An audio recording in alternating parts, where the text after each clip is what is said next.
વિરાટ પુરુષ થી વિષ્ણુ અને શિવ થયા, વિષ્ણુથી બ્રહ્મા થયા, બ્રહ્માએ 10 પ્રકારની સૃષ્ટિ બનાવી, આ રીતે 10 દીકરાઓને ઉત્પન્ન કર્યા, 10 દીકરાઓના આવી રીતે વંશો ચાલ્યા, કરતા કરતા કરતા કરતા કરતા કરતા આપણે આ ધરતી પર ટપક્યા. આ આપણો ઇતિહાસ. નાથ ભાગવત. તો હવે જે રાજાઓનું છે થોડું થોડું સ્પર્શ કરી અને આપણે અવતારોની કથા તરફ આગળ વધીએ. પ્રિયવ્રત રાજાના દીકરા થયા છે મહારાજ આગનિગ્ધ. આગનિગ્ધે ઇન્દ્રની પૂર્વચિતિ નામની અપ્સરા સાથે 9 વર્ષ ગાયડા, એનાથી એને 9 દીકરા થયા. એમાં નાભિદેવ, કિમપુરુષ, હરિવર્ષ વગેરે દીકરા થયા. આગનિગ્ધ મહારાજે સમય થતા નાભી મહારાજને રાજ્ય શાસન સોંપ્યું છે અને વન તરફ ગયા છે. આ નાભી રાજાનું ચરિત્ર એટલે જૈન ધર્મનો પાયો. બધા એમ કે જૈન ધર્મવાળા કે ભાઈ તમે હિન્દુઓ તમે આમ કરો, તમે તેમ કરો, અમે તમને માનીએ નહીં. આપણે કોઈની નિંદા નથી કરતા. ભાગવતના માધ્યમથી હું તમને ફરીને એક જ વસ્તુ કહું છું કે તમારી શ્રદ્ધા જેના પર હોય તમે એને માનજો. બાપ માતાજી તો માતાજી, શિવજી તો શિવજી, કોઈ પીર તો પીર, ફકીર તો ફકીર, બાપુ તો બાપુ, ચાલુ તો ચાલુ, તમારે જેને માનવું હોય એને માનજો. પણ કોઈ દિવસ કોઈ દેવતા કે દેવીનું અપમાન કરતા. તમારી શ્રદ્ધા હોય તો તમે એને ભજજો. તમારી શ્રદ્ધા હોય તો એ સંપ્રદાયનો કોઈ સાધુ નીકળતો હોય તો તમે એને હાથ જોડીને નમસ્કાર કરજો, પ્રણામ કરજો.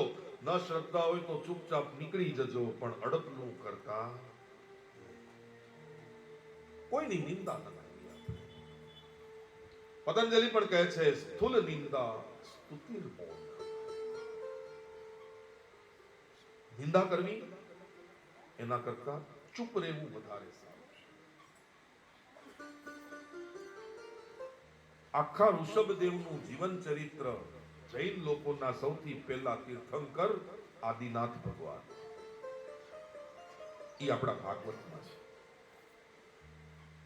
નાભિદેવને કોઈ સંતાન નથી. મેરુદેવી સાથે લગ્ન થયા છે. ઋત્વિજોને બોલાવ્યા છે, હવન કર્યો, પણ કોઈ દેવતા આહુતિ લેવા પધારતું નથી. એટલે નાભિદેવ મૂંઝાયા. ઋત્વિજોએ પરમાત્માની સ્તુતિ કરી અને ફળ સ્વરૂપ પરમાત્મા એમને ત્યાં પ્રગટ થશે એવા એમને આશીર્વાદ પ્રાપ્ત થયા. સમય રહેતા મેરુદેવી ગર્ભવતી થયા છે અને ગર્ભાવસ્થામાં એમને 14 પ્રકારના સપનાઓ આવ્યા છે. એરાવત હાથી, પારણું, યતિ, આવા એમને સપના આવ્યા. અને સપનાઓ પછી એમને ત્યાં ઋષભદેવજી મહારાજનો જન્મ થયો છે. બોલીએ ઋષભદેવ ભગવાન. હવે દેવતા કેવા હોય ખબર છે? જ્યારે કોઈ દેવતાનો જન્મ થાય ત્યારે એ સ્તુતિ કરવા આવે, પ્રાર્થના કરે. તુમી હો માતા પિતા, તુમી હો બંધુ સખા, તુમી હો. અને જેવા ભગવાન પછી કઈક લીલા કરે ને એટલે શંકા કરે કે આ ઈ જ છે. ઋષભદેવજીનો જ્યારે જન્મ થયો બધા જ દેવતાઓએ આવીને પ્રાર્થના કરીને પછી પાછા દેવતાઓ વિચાર કરવા લાગ્યા કે આ ઋષભદેવજી ઈ ભગવાન છે. એટલે એમણે 1 વર્ષ ઋષભદેવજીના રાજ્યમાં વરસાદ જ ન કર્યો. ઋષભદેવજીએ પોતાના બળથી વરસાદ કર્યો ત્યારે ઇન્દ્ર માન્યો કે આ ભગવાન. અને એ ઋષભદેવજીને ભરત આદિ 100 દીકરા છે. કેટલા? 100. બહુ સુંદર રાજ્ય કારભાર એમણે કર્યો છે. ત્યારબાદ રાજ્ય શાસનથી જ્યારે એમનું મન ઉઠી ગયું એટલે ઋષભદેવજી ભરત મહારાજને ગાદી આપી વન તરફ જવાની તૈયારી કરે છે. ઋષભદેવજીએ પણ પોતાના રાજ્યના બધા જ પ્રજાઓને બોલાવ્યા છે અને ઉપદેશ આપ્યો છે. ઋષભદેવજીનો ઉપદેશ બહુ સમજવા જેવો છે, બહુ જ સમજવા જેવો છે.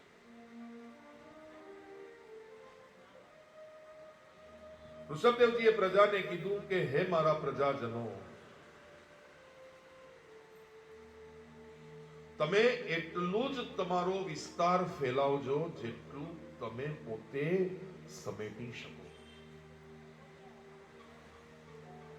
એક કરોળિયો હોય ને, ઈ ઝાડુ બનાવે, પોતે જ બનાવે, પોતે જ પોતાની અંદર સમાવી લે, પોતે બનાવે, પોતાની અંદર સમાવી લે. પણ જ્યારે કરોળિયાથી પોતાનાથી ઝાડુ એકદમ મોટું થઈ જાય છે ને, ત્યારે ઈ પોતે સમેટી શકતો નથી અને પોતે ઈ ઝાડાની અંદર ફસાઈને મૃત્યુ પામે છે. આ ભગવાનની કૃપાથી આપણી પાસે પૈસા થાય એટલે આપણે એક જગ્યાએ આપણો ફ્લેટ લઈએ, બીજી જગ્યાએ બંગલો લઈએ, ત્રીજી જગ્યાએ ફાર્મ હાઉસ બનાવીએ. ઉપાડો ઉપડે એટલે 2-3 મહિને આપણે ફાર્મ હાઉસમાં ફરવા માટે જઈએ. પણ એ તો જ્યારે આપણે જઈએ ત્યારે જ જે ફાર્મ હાઉસનો કેરટેકર હોય જમીન પર સૂતો હોય. બાકી તમારા રસોડે એને 56 ભોગ હોય ને તમારા પલંગ ને એસી પર ઈ જ હોય. શું કરી લેવાના આપણે? કરવા દેવું બી પડે. કેમ? કારણ કે આપણી વસ્તુનું જતન કરે છે. આજે આપણે 365 દિવસની 730 સાડીઓ રાખીએ, કેટલી પહેરવાના? હું અત્યારે કથા કરવા માટે હાથ દાડ આવ્યો, હું 2 સુટકેસ ભરીને 40 બંડી ધોતિયા લાવું, હું મતલબ સવારથી બદલું તો ઠીક છે, પછી વ્યાસપીઠ પરથી આવ્યા પછી થોડી કે મારે કઈ થવાનું છે. માણસે સામર્થ્ય ગમે એટલું વધે, ગમે એટલો પૈસો થાય, એણે પોતાનું સામ્રાજ્ય એટલું ફેલાવવું જોઈએ કે સમય આવતા એ સામ્રાજ્ય સમજી શકે. નહીં તો જેવી હાલત કરોળિયાની થઈ એવી હાલત આપણી થાય. આપણા જ ફેલાવેલા જાળમાં, આપણા જ વિસ્તૃત કરેલા જાળની અંદર આપણે ફસાઈ જઈએ અને પછી એવા ફસાઈએ કે પછી છૂટવાનો મોકો નથી. માટે હે પ્રજાજનો, તમે ભગવાનમાં આશ્રિત રહેજો, ભગવાનનો તમે ભરોસો રાખજો અને આનંદ કરજો, સુખ ભોગવજો, પણ તમારી કેપેસિટી પ્રમાણે. બહુ સુંદર એમણે ઉપદેશ આપ્યો. અને પછી ઋષભદેવજીએ પોતે સંન્યાસની દીક્ષા લીધી છે. સંન્યાસની દીક્ષા લીધા પછી ઋષભદેવજીએ અવધૂત દિશા લીધી. અવધૂત દિશા પછી એમણે દિગંબર દીક્ષા લીધી, જેમાં એમણે ટોટલ પોતાના વસ્ત્રોનો ત્યાગ કર્યો અને પછી તો પરમહંસ જેવા થઈ ગયા. ત્યારે લોકોએ જોયું કે એ પોતાના જ મળમૂત્રમાં આળોટતા અને એમના શરીરમાંથી ચંદનની સુગંધ આવતી. કેટલાએ એમને પાગલ પાગલ કઈ પથરા માર્યા. એ ઋષભદેવજીએ છેલ્લે જુનાગઢમાં, આપણા ગિરનારમાં દત્તાત્રેયની ટેકરી છે, દત્તાત્રેયના ઉપર એક જગ્યા છે, જો તમે ક્યારે ગયા હો તો ત્યાં ઉભા રહી પોતાના સદેહે ભગવાનના લોકમાં પધાર્યા છે. ઋષભદેવજી પછી મહારાજ ભરત થયા છે. ભરત મહારાજે પણ બહુ જ સુંદર રાજ્ય શાસન ચલાવ્યું છે અને વિશ્વરૂપની કન્યા પંચજની સાથે વિવાહ કરી સુમતિ, રાષ્ટ્રપુત, સુદર્શન એમ એમને 5 દીકરા છે. હવે ભરત મહારાજની કથા સાંભળીને તમને ઓર આનંદ થશે કે ભરત મહારાજે લાખ નહીં 1 કરોડ વર્ષ સુધી રાજ્ય ચલાવ્યું. કેટલું? 1 કરોડ વર્ષ. અને એમણે આખા આ ભારતના બધા જ દેશોને પોતાની સાથે જોડી દીધા. ત્યારથી વર્ષ ચાલુ થયું ભારત વર્ષ. ભરત રાજા 1 કરોડ વર્ષ સુધી રાજ્ય ચલાવ્યા પછી એમને થયું કે હવે આ દુનિયામાં કાંઈ છે નહીં. બોલો, 1 વર્ષ સુધી એમને મોજ મજા હતી. પછી એમને વિચાર આવ્યો જ્યારે ભાગવત કહે છે કે તમે શરૂઆતથી જ મનમાં એવું રાખો કે આ દુનિયામાં કાંઈ નથી, જો દિખતા है वो होता नहीं, जो होता है वो दिखता है। એકદમ પૈસા વાળો માણસ હોય ને, મેં મારી જિંદગીમાં જોયા છે, મારા અનુભવથી યાત્રાથી કહું છું કે જે ખરેખર ખાનદાની પૈસા વાળો હોય ને અને એને ભગવાન ઉપર આસ્થા હોય ને, ઈ હાવ સાદા 300 રૂપિયાના જબ્બા લેંગામાં હોય, એ અમને મળવા આવે ને તો એ સીધો જમીન પર બેસે. પણ ભગવાનનું કરવું ને ન ડીઠાનું ડીઠું ને ગાજર પર મીઠું જે થયો હોય એ તો એવો અપ ટુ ડેટ આવે. જપાન માથે પાછો સોનાના તારવાળી કોટી પહેરે, પાછે આંગળીમાં વીટીઓ પહેરે. અમને પગે લાગતો હોય તો કેવી રીતે લાગે? ખાલી ઢીચણિયા જ લાગે, પૂરો તો ભાભો નમે નહીં. અને પછી અમારી બાજુમાં પડેલી ખુરશી લઈને પોતે જેના ઉપર ગોઠવાઈ જાય. નશો છે ને, નશો.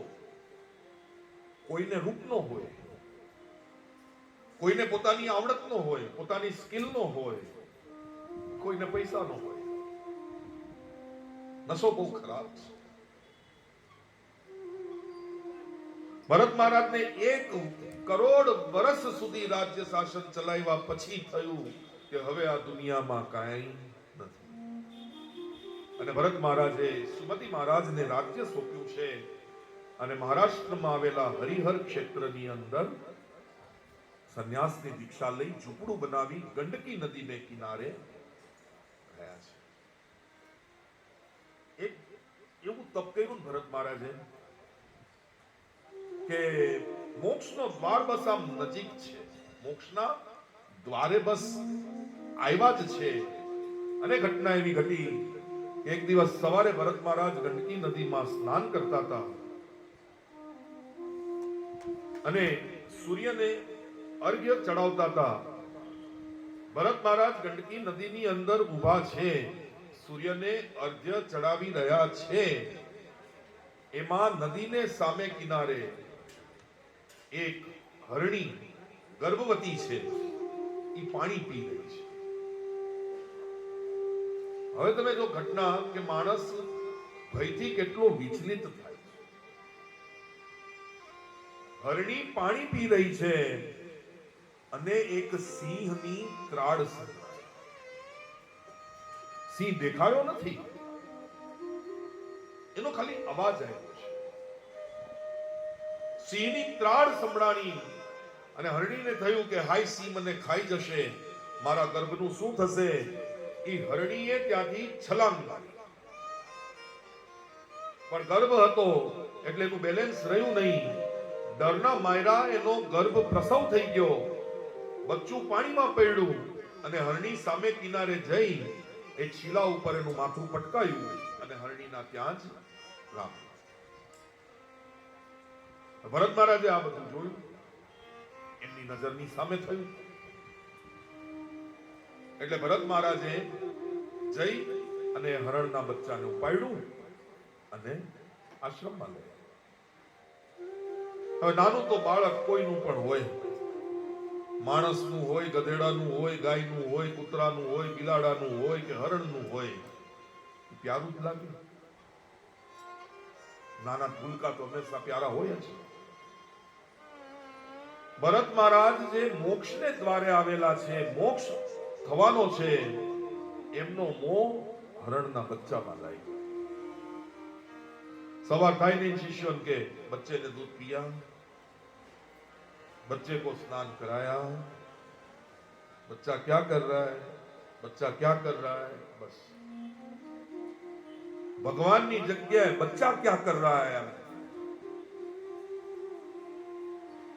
એવામાં બચ્ચું થોડું મોટું થયું, પોતાની રીતે ચાલતું ફરતું થયું અને એકવાર બહુ મોટું હરણનું ઝુંડ નદીએ પાણી પીવા આવ્યું. હરણે પોતાના જેવા જ બધાને જોયા, પોતાના જેવા જ બધાને જોઈ અને હરણનું બચ્ચું પણ એની સાથે ચાલ્યું. હવે ભરત મહારાજનો બીજો નવો તપસ્યાનો વિષય ચાલુ થયો. બચ્ચે કા ક્યા હુઆ, બચ્ચોએ ખાધું હશે કે નહીં, બચ્ચાએ પાણી પીધું હશે કે નહીં, છોકરાનું શું થયું હશે. મૃત્યુ સમયે આ વસ્તુનો વિચાર કરવાથી ભરત મહારાજનો સમય પૂરો થતા એમનો એ શરીર છૂટી જાય છે અને એમને બીજું શરીર હરણનું મળે છે.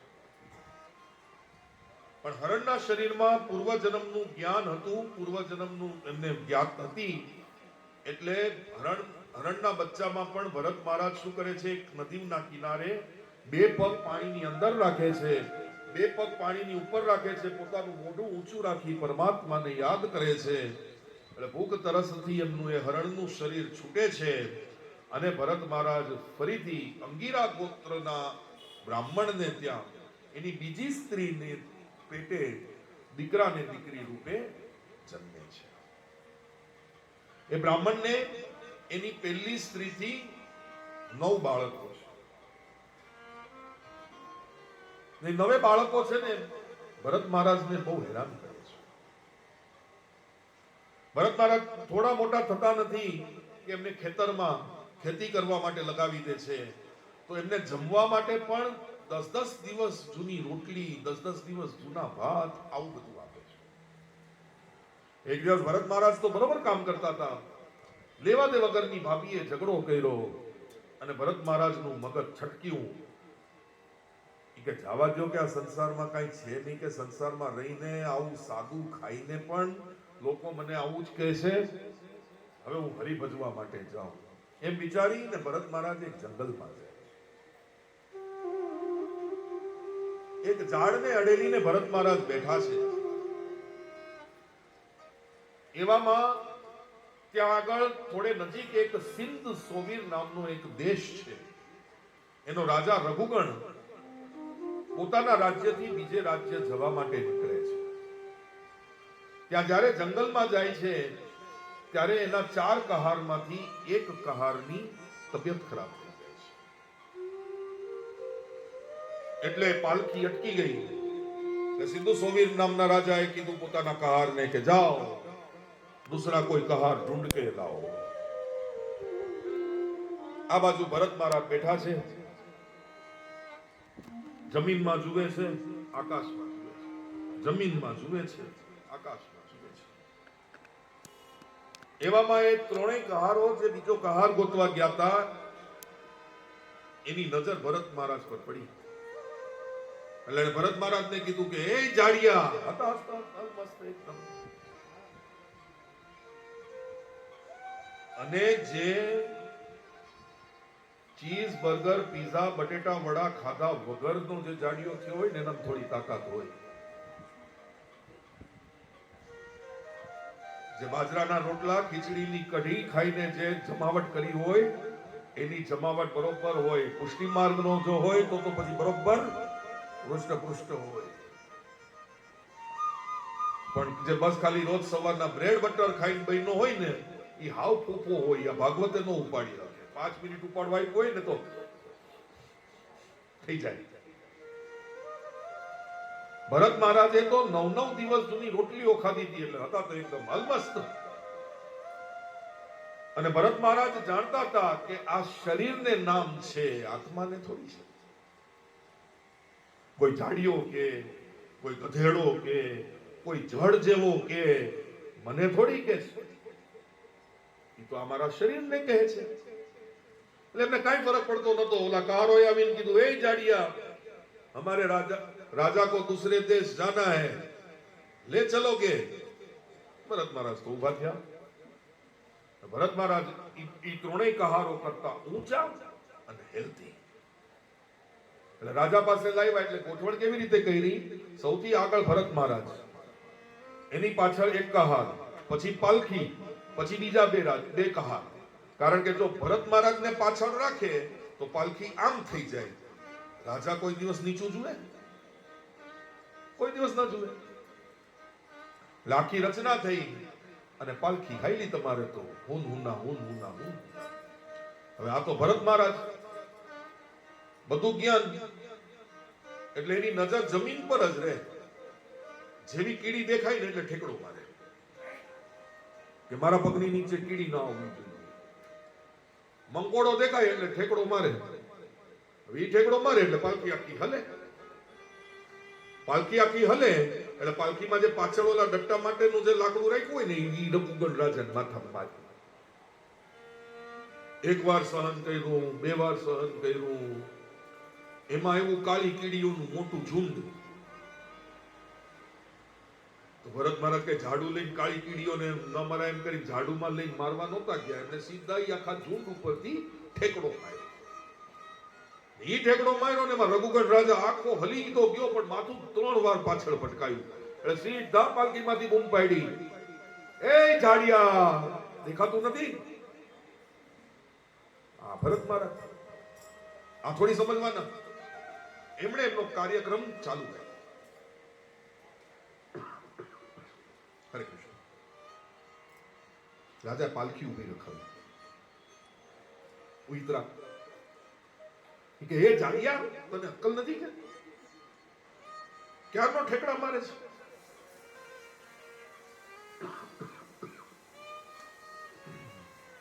હરે કૃષ્ણ. ભરત મહારાજ જલ્દીથી કઈ જવાબ દેતા નહીં. એમણે કઈ જવાબ આપ્યો નહીં. હરે કૃષ્ણ. રઘુગણ રાજા કે તને ખબર પડે છે તું આ રીતે ઠેકડા મારે, પાલખી સાથે મારું માથું અથડાય, જો આ રીતે તે કાર્યક્રમ ચાલુ રાખ્યો તો બીજા રાજ્યમાં તો શું જવાય? સીધા હરિશરણ થવાય. ત્યારે ભરત મહારાજ કહે છે કે હે રાજન, જે વાયગુ ઈ તને થોડી વાયગુ છે, તારા શરીર. રાજા કે છો તું આવો જાડિયો હટો કટ્ટો જ્ઞાની જેવી વાત કરે છે. તું કોણ છો? તને ખબર છે હું કોણ છું? અને ભરત મહારાજ કહે છે અકોવિદ કોવિદ વાદવાતા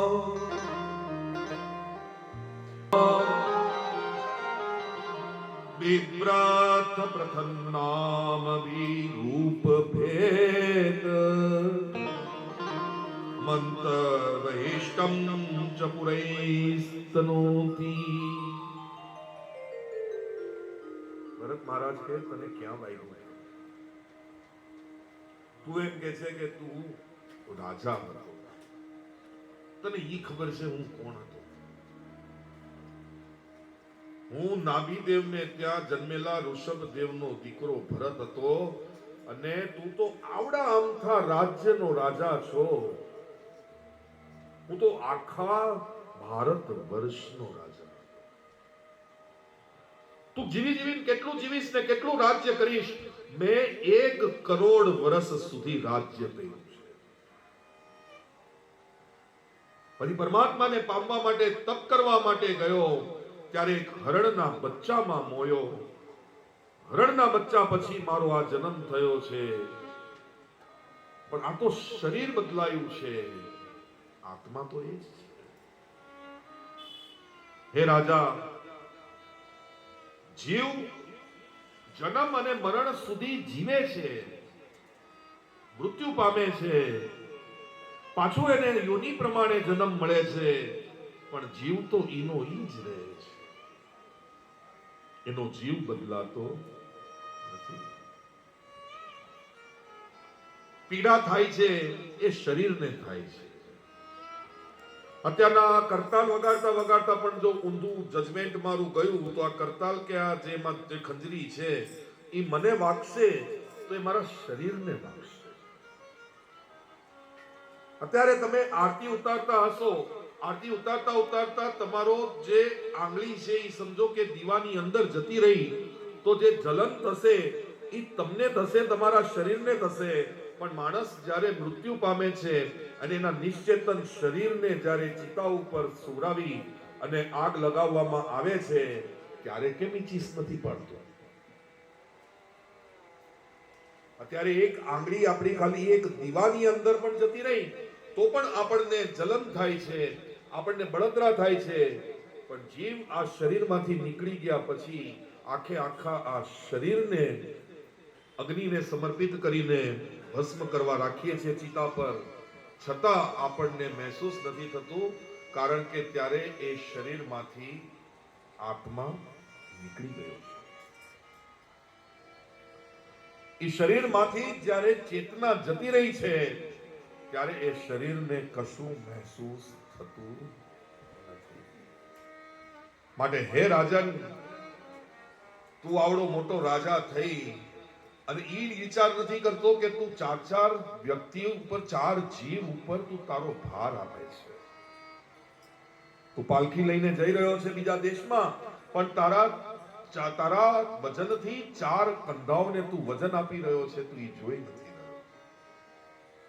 ભરત મહારાજને રઘુગઢ રાજા દંડવત નમસ્કાર કરી અને ભવાટવીનો પ્રશ્ન પૂછે છે. અને ભવાટવી આપણે બધા જ સ્પષ્ટ રીતે જાણીએ છીએ કે કર્મ પ્રમાણે જીવનો જન્મ થાય છે. પુનરપી જનનમ પુનરપી મરણમ પુનરપી જનની જઠરેશ. આ તો ચાલ્યા જ કરવાનું. કોઈ ગમે એટલું કે આપણને આપણા મનથી થાય કે હું બહુ સારો દાની છું, વૈરાગી છું, મારું તો મૃત્યુ પછી મોક્ષ જ થશે, પણ એ અધિકાર હજી સુધી ભગવાને કોઈને સોંપ્યો નથી. તો સુખદેવજી કહે છે રાજા પરીક્ષિત, ભરતજીના દીકરા હતા સુમતિ. સુમતિએ પણ બહુ જ સુંદર રાજ્ય ચલાવ્યું છે અને પાછળ જતા છેલ્લે રાજા વિરજ થયા અને વિરજથી પ્રિયવ્રતનો વંશ પૂરો થયો છે. ત્યારબાદ એમણે ભુવનકોશનું વર્ણન સમજાવ્યું છે અને સૂર્યના રથની ગતિ સમજાવી છે, સૂર્યના રથનું ભ્રમણ સમજાવ્યું છે. આજે આપણે ગમે એટલા ગણિતમાં કે એમાં નિષ્ણાત હોઈએ, પણ એક વસ્તુ આપણે જુઓ કે આપણા ઋષિ મુનિઓ જે પંચાંગ બનાવી ગયા છે ને આપણા જે બ્રાહ્મણો જે ગણિત ગણે છે, સૂર્ય ઈ પ્રમાણે જ ઉગે છે. જો 6:39 લખ્યું હોય તો 6:39 સૂર્યોદય થાય, ન 38 થાય ના 40. અને અત્યારે શીતકાળમાં 6:21 6:22 સૂર્યાસ્ત લખેલો હોય તો 6:21 6:22 જ થાય છે. એમાંથી આપણે શીખવાનું છે કે આપણી ભગવાનને ભજવાની ક્ષણ એક એક વીતી જાય છે, એક એક ક્ષણ આપણી ઓછી થતી જાય છે. માટે આપણે પરમાત્માનું નામ વધારે લેવું. જેમ જેમ આપણી ક્ષણ ઘટે, ઉંમર વધે, એમ આપણે મોજશોખ તરફ વળવા કરતા પરમાત્મા તરફ વળવું. એનો મતલબ એ નથી જતું કે બધા છે તે બધું જ ખાવાનું છોડીને ખાલી બાજરાના રોટલા મગ ખાવાનું ચાલુ કરી દો, કેસરી કપડા પહેરવાના ચાલુ કરી દો, એમ નથી. મનને આસક્ત બનવા કરતા મનને વસ્તુથી વૈરાગ્ય લેતા શીખવા. અમે જઈએ એટલે અમને તો આવો જ વેલકમ મળવો જોઈએ, આવું જ સોફ્ટ ડ્રિંક્સ મળવું જોઈએ, બહાર નીકળે તો થમ્સઅપ મળે પી લેવું, લીમકાનો જ આગ્રહ ન રાખવો. જે મળે એમાં સમાવિષ્ટ કરતા શીખવું. હોય તોય ઠીક, ન હોય તોય ઠીક. ભુવનકોશનું વર્ણન કર્યું છે, કિમ પુરુષ ભારત વર્ષનું વર્ણન કર્યું છે, ગંગાજીના અવતરણનું વર્ણન કર્યું છે, પછી 6 દ્વીપો ને લોકાલોકનું વર્ણન કર્યું છે. આ બધું આપણે કાલે જોઈ ગયા હતા કે આપણા જેવા જ 2-3 બીજા ચહેરાવાળા મનુષ્યો હોય છે. બ્રહ્માજીની આખી સૃષ્ટિ આ રીતે બની છે ને આ રીતે સૃષ્ટિ આગળ વધતી અત્યારે આટલી પહોંચી છે. સૂર્ય ભગવાન જ્યારે રથ લઈને નીકળે છે ને ત્યારે દક્ષિણમાં નરક પાસેથી થઈને આવે છે અને નરક પાસેથી થઈને પાછા જાય છે. એટલે જે સૂર્ય સંક્રમણનું એટલું જે સમય છે એ પ્રમાણે ગણિત ગણાય છે. એ સૂર્ય ભગવાનની નીચે રાહુ આવેલો છે અને બીજા બધા તારામંડળો ઉપર આકાશમાં છે. આ રીતે આખું તારામંડળનું બતાવ્યું છે. પણ સૂર્યની નીચે છે રાહુ, એટલે ફરતા ફરતા જ્યારે સૂર્ય અને ચંદ્રની વચ્ચે રાહુ આવી જાય છે ત્યારે ગ્રહણ થાય છે. આજકાલ તો લોકોએ ગ્રહણમાં પાળવાનું છોડી દીધું છે. ગ્રહણ છે તો શું છે? હમણાં આ વખતે 2 ગ્રહણ હતા. દિવાળીના દિવસે ગ્રહણ હતું અને દેવ દિવાળીના દિવસે ગ્રહણ હતું. બધાએ પોતપોતાની રીતે જ બનાવી, પોતપોતાની રીતે જ બધાએ ચલાવ્યું. તો બ્રહ્માજીએ આ રીતની આખી રચના કરી છે. ત્યારબાદ હવે એમણે બધા પાતાળોના વર્ણન કર્યા છે. આપણે પાતાળોના વર્ણનને સ્પર્શ કરી કથામાં આગળ વધીએ. राहु जो सूर्य से 10,000 योजन नीचे है, उसके नीचे है अतल. अतल में मय दानव का पुत्र असुर बन जाता है. अतल के नीचे है वितल.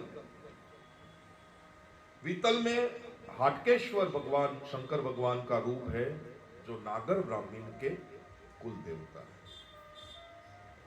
वितल के नीचे सूतल है, जहां महाराज बलि को रखा है, जो कथा हम अभी सुनेंगे.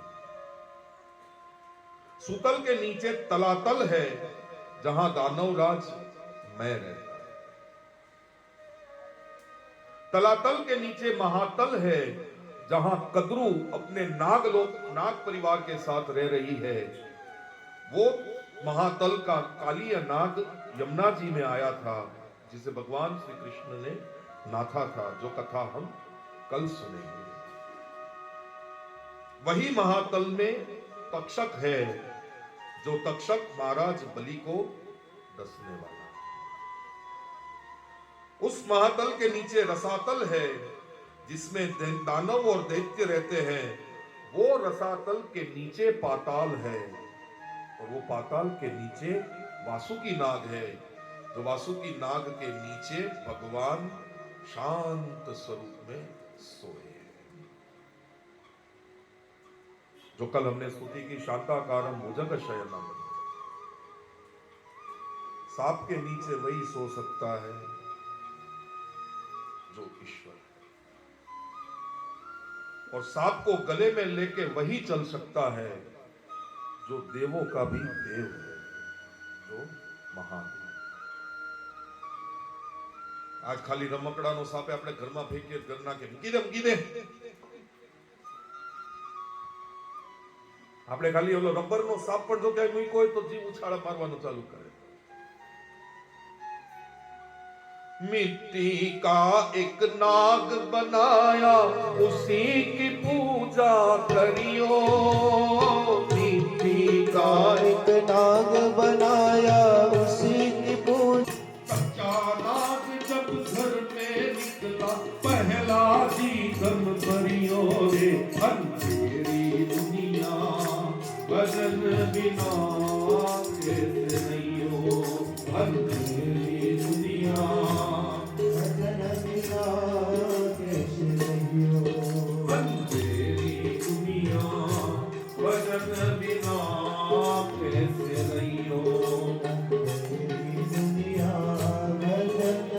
सासू तो 1.25 पाली ना निवेद करती है. 1.25 पाली એટલે 1.5 કિલો. 1.5 કિલોની ખીચડી, 1.5 કિલોની પૂરી, 1.5 કિલોની લાપસી, 1.5 કિલોની ખીર. અને અત્યારનું પૂરી તો બસ આપણે કાપ ટુકડો આમ પ્રસાદ પૂરતો. બસ શાસ્ત્રીજી પ્રસાદ પૂરતું જ આપો. અમે ફ્રાઈડ ખાતા. ઈ બાપો પાછો બર્ગર વાળા ને બર્ગર ખાતો જોવા મળ્યો. ઈ કટલેસ તળેલી નતો હતી. પ્રસાદ લેવાનો આવે તો કા ખાય.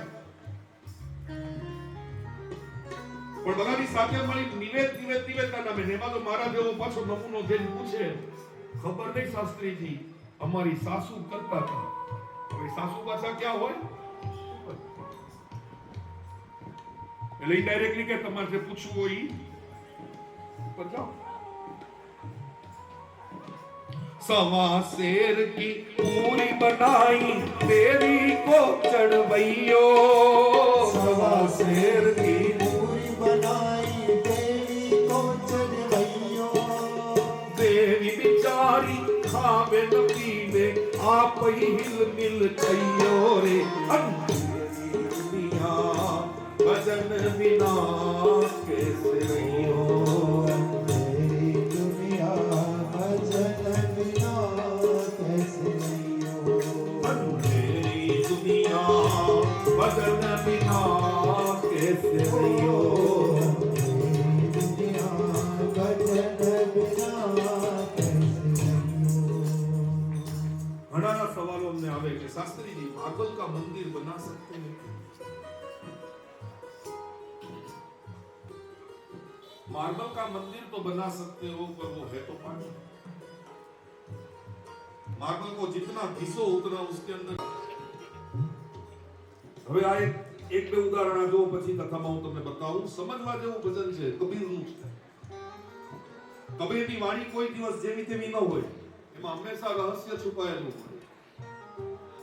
આપણે ભજન કીર્તન કરીએ છીએ, આપણે નામ લઈએ છીએ, પણ સમજતા નથી શું કરીએ છીએ। હવે તમે આ મૂર્તિ અને એના વિષયનો તમે એક શબ્દ જુઓ કે કેવું કે છે। पहाड़ खोड़ कर पत्थर मंगाया उसी की मूरत घड़ियो, पहाड़ खोद कर पत्थर मंगाया उसी की मूरत घड़ियो। पहाड़ खोद कर पत्थर मंगाया उसी की मूरत घड़ियो। पहाड़ खोद कर पत्थर मंगाया उसी की मूरत घड़ियो। जिसके ऊपर पाव धरियो उसी की पूजा करियो रे। अंधेरी दुनिया भजन बिना कैसे रहियो, अंधेरी दुनिया भजन बिना कैसे रहियो। अंधेरी दुनिया भजन बिना कैसे रहियो। अंधेरी दुनिया भजन बिना कैसे रहियो। હવે આજે છેલ્લું છે ને આ બહુ સમજવાનું।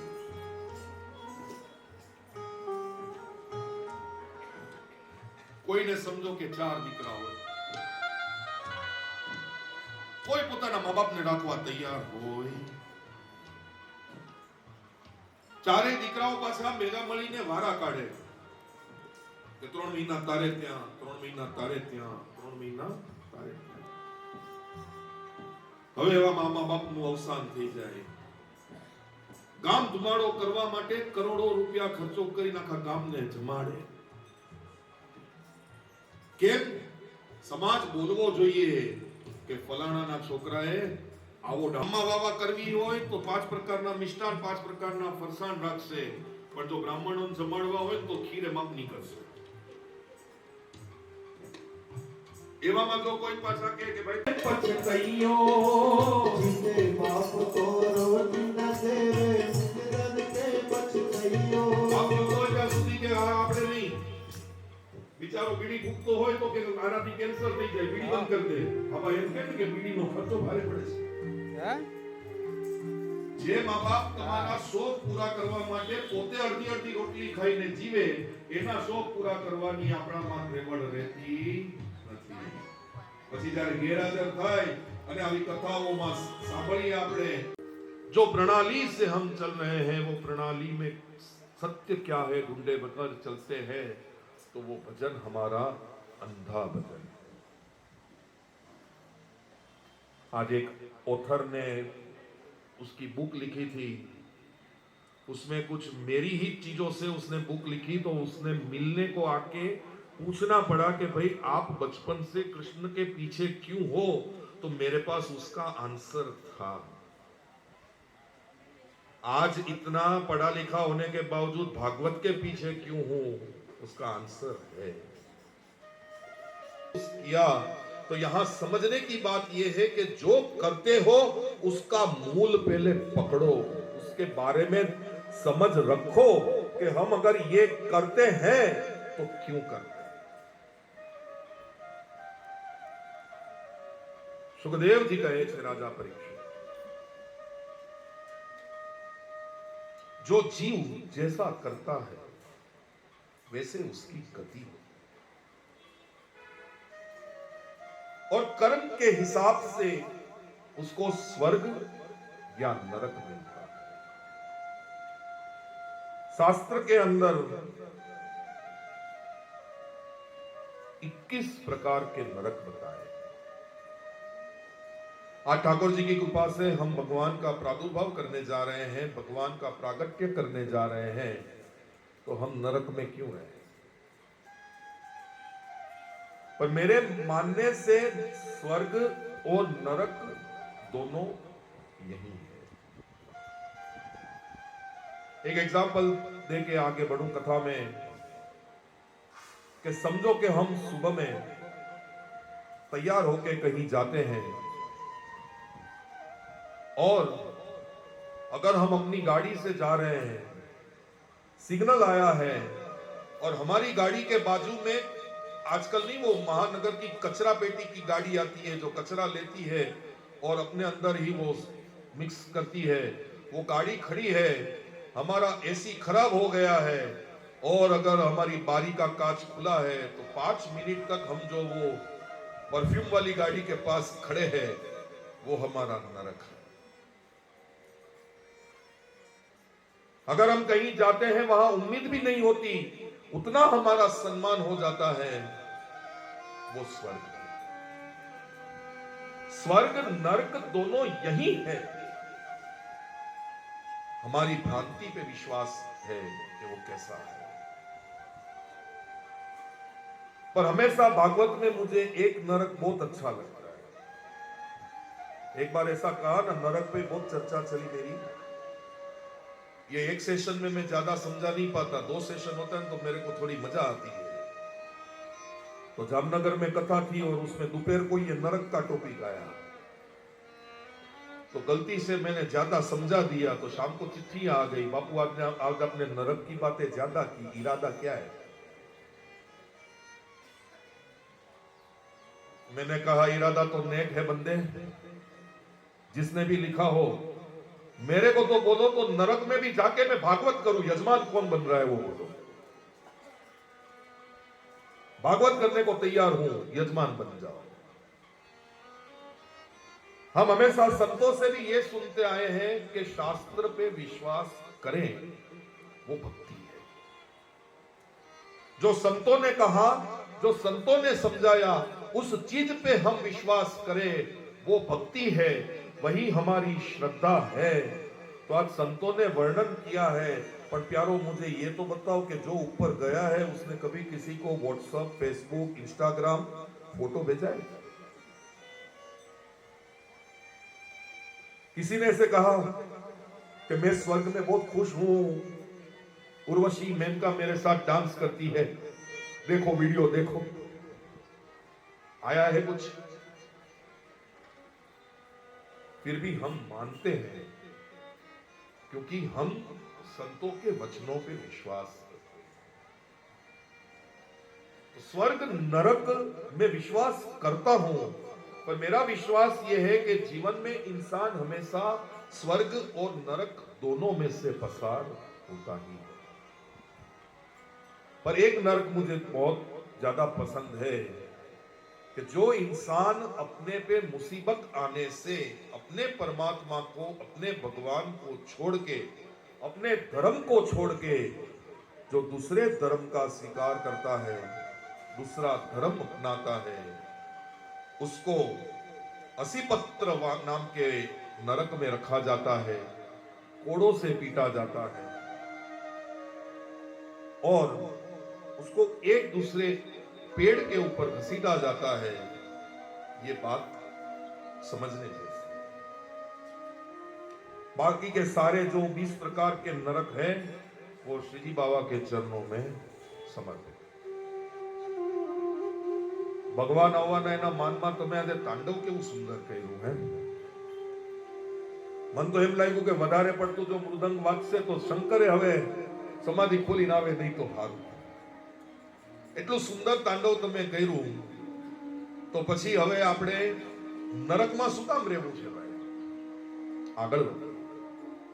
सुखदेव जी કહે છે રાજા પરીક્ષિત. तो परीक्षित कहे गुरुदेव रुको रुको रुको रुको रुको, अब आपको कृष्ण जन्म करने की घाई हो गई क्योंकि घड़ी चलते रही है, पर मैं दूसरे के जैसे कथा नहीं सुनता हूं, मैं बरोबर ध्यान से कथा सुनता हूं. तो आपने जब कथा प्रारंभ की तब आपने बताया कि भगवान करुणा सागर है. भगवान अपने जीव को कभी दुखी होने देता नहीं है, और आप इधर नरकों की बात करते हो. एक बाजू आप बताते हो कि अंत समय में भी अगर इंसान के मुंह से भगवान का नाम निकलता है तो भगवान उसके लिए आते हैं, और दूसरी बाजू कहते हो जो ऐसा करेगा तो उसको ऐसा हो जाएगा, जो ब्राह्मण के साथ दगा करेगा उसको ये नरक मिलेगा, जो माँ बाप के साथ दगा करेगा उसको ये नरक मिलेगा. ये चल क्या रहा है, आप मुझे बताओ.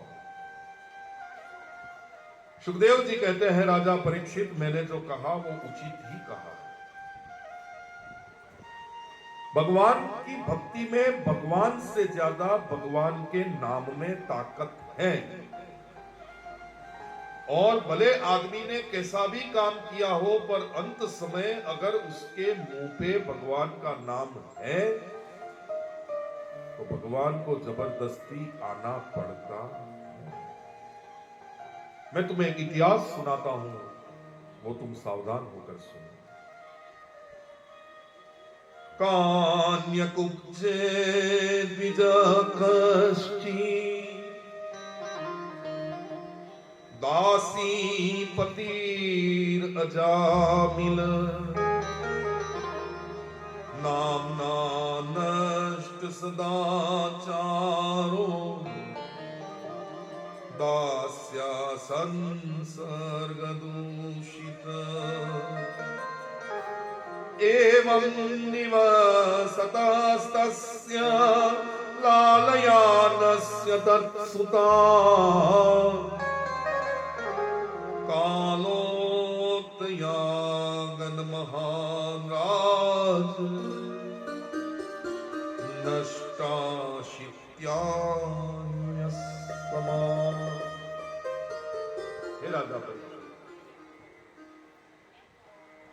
प्राचीन इतिहास, प्राचीन नगरी कनौज જે લખનૌ પાસે આવેલું છે, ત્યાં એક દાસીપતિ બ્રાહ્મણ રહેતો હતો જેનું નામ હતું અજામિલ. બ્રાહ્મણ હતો, એક દાસી સાથે લગ્ન કર્યા, અને બ્રાહ્મણ હતો પણ બધા જ કર્મો એના ક્ષત્રિય અને શુદ્ર કરતા પણ ખરાબ. જુગાર રમવો, દારૂ પીવી, સ્ત્રીઓ સાથે ક્રીડા કરવી, અને માટે જ ભગવાન કૃષ્ણએ આજ્ઞા કરી છે કે કળિયુગની અંદર કર્મણા જાયતે સંતો. બ્રાહ્મણ કે શુદ્ર કે ક્ષત્રિય કે વૈશ્ય કર્મ પ્રમાણે નક્કી કરશે, ધર્મ પ્રમાણે. જે બ્રાહ્મણ છે પણ એના કર્મ જો ક્ષત્રિય જેવા છે તો એ ક્ષત્રિય જ ગણાશે. બ્રાહ્મણ છે શુદ્ર જેવો કર્મ કરશે તો એ શુદ્ર ગણાશે, પણ શુદ્ર છે એ બ્રાહ્મણ જેવા કર્મ કરશે તો એ બ્રાહ્મણ ગણાશે. આ અજામિલને એક નહીં, બે નહીં, 10 દીકરા હતા અને ખૂબ સંપત્તિ હતી. અજામિલને 9 જે દીકરા હતા ને એને પિતા કરતા પિતાની સંપત્તિમાં વધારે રસ હતો, અને 10મો જે હતો ને એનો જ્યારે જન્મ થવાનો હતો ને ત્યારે અજામિલને ત્યાં બ્રાહ્મણો આવ્યા હતા, સાધુઓ આવ્યા હતા.